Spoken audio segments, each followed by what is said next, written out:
Ce qui a été très important quand Robin est arrivé au niveau de la collectivité, il y a eu des formations sur la trisomie 21, où voilà, avec toute l'équipe, donc on a pu poser les questions, voir est-ce qu'il fallait se comporter entre guillemets de manière différente, ou comme avec un collaborateur lambda.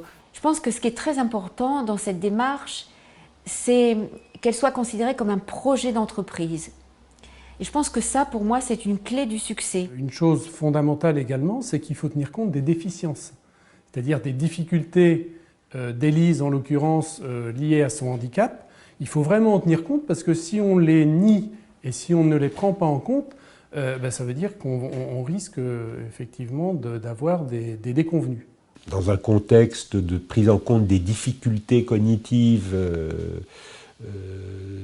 du travailleur, il y a nécessité d'adapter le mode de management et une approche directive très précise sur l'objectif à atteindre en termes de description de tâches, de rythme, est quelque chose de nécessaire. Une des clés de la réussite, je pense, pour un parcours d'intégration au travail, c'est vraiment les deux.